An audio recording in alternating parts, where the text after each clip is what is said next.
ये doctor APJ Abdul Kalam की world famous speech का हिंदी ट्रांसलेशन है।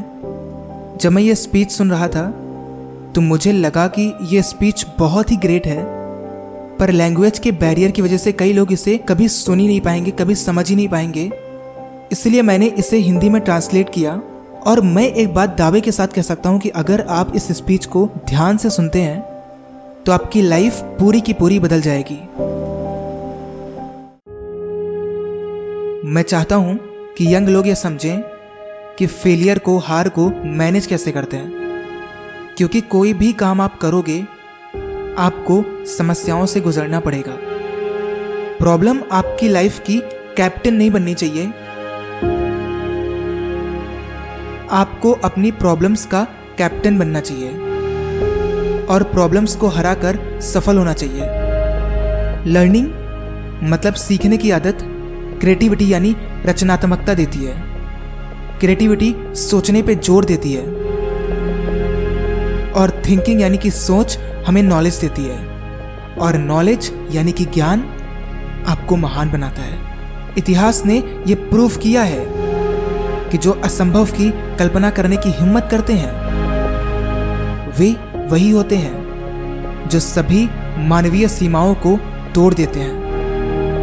मानव प्रयास के हर एक क्षेत्र में, चाहे विज्ञान हो, मेडिसिन हो, स्पोर्ट्स हो, कला हो, तकनीकी हो, जिन लोगों ने असंभव की कल्पना की है उनका नाम इतिहास में गढ़ दिया गया है। कल्पनाओं की सीमाओं को तोड़ते हुए वे दुनिया बदल देते हैं। आप सीवी रमन को ले लो, आप न्यूटन को ले लो, आप आइंस्टीन को ले लो, आप चंद्रशेखर को ले लो। इमेजिनेशन की लिमिट्स को तोड़कर इन सभी ने दुनिया बदल दी है। अगर आपको खोजकर्ता बनना है, अगर आपको आविष्कारक बनना है, तो मैं बताने जा रहा हूं कि आपके अंदर कौन से टाइप की कैरेक्टरिस्टिक्स होनी चाहिए। आविष्कार और खोज क्रिएटिव माइंड से ही निकलते हैं, जो कि लगातार काम कर रहा होता है और आउटकम को इमेजिन करता है। द टेलीफोन, वो इस आउटकम को इमेजिन कर रहा था। अपने मन में परिणाम की कल्पना करिए। कल्पना और लगातार परिश्रम करते रहने से पूरे ब्रह्मांड की ताकत उस इंस्पायर्ड माइंड के लिए काम करती है और फिर आविष्कार और खोजें होती हैं। जीवन में सफल होने के लिए मैं पहले ही बता चुका हूं, आप सभी को 4 चीजें चाहिए।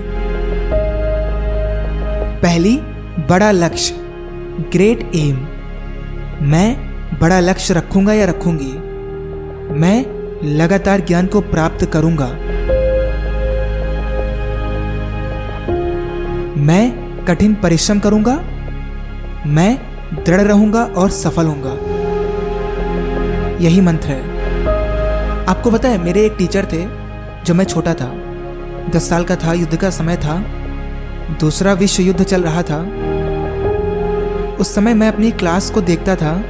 5th क्लास के टीचर, साइंस के टीचर वो क्लास में आते थे और आप उनमें ज्ञान की किरणें देख सकते थे। जब वो क्लास में आते थे मेरे टीचर, मैं उनके अंदर जीवन की शुद्धता को देख पाता था और जिस तरीके से वो पढ़ाते थे उसकी वजह से मेरे सपने ने आकार ले लिया। मेरे जीवन का रास्ता क्या होना चाहिए, मेरे टीचर ही वो इंसान थे जिन्होंने मुझे मेरे जीवन का लक्ष्य बताया जब मैं छोटा बच्चा था। एक टीचर फैंटास्टिक अपॉर्चुनिटी यानी कि अवसर को पाता है किसी के भी दिमाग को ग्रो करने का, उसमें इंटरेस्ट डालने का और उन्हें सपने देने का और उनके साथ सपनों को आगे बढ़ाने का, और उसके बाद वो एक महान इंसान बनेंगे। कई बार वो आपसे भी अच्छे बन जाते हैं। सो ये अपॉर्चुनिटी आपके पास होती है। मुझे लगता है कि एक राष्ट्रपति को हमेशा लोगों के साथ टच में रहना चाहिए।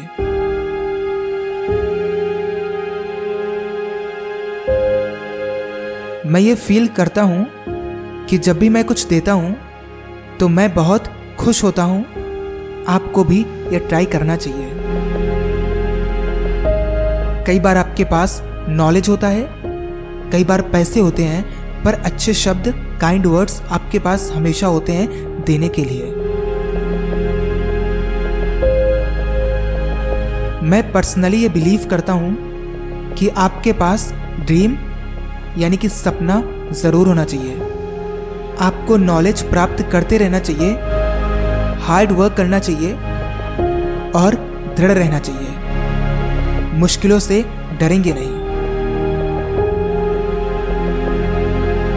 मैंने 11 मिलियन यंग पीपल से क्या सीखा है, सुनिए। मैंने सीखा है कि हर एक यूथ यूनिक बनना चाहता है। मतलब कि आप सभी यूनिक बनना चाहते हैं, लेकिन जो दुनिया आपके चारों ओर है वो अपना बेस्ट कर रही होगी दिन और रात आपको सबके जैसा बनाने में।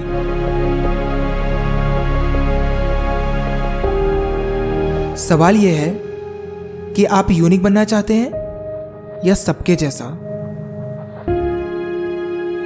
आपको अपने जैसा बनना है, ना कि सबकी तरह।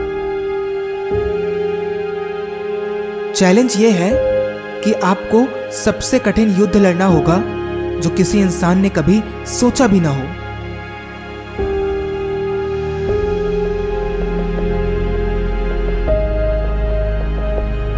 और लड़ना छोड़ना भी नहीं है जब तक कि आप अपनी मंजिल पे पहुंच नहीं जाते, और तभी आप यूनिक बनोगे। Until then, be unstoppable.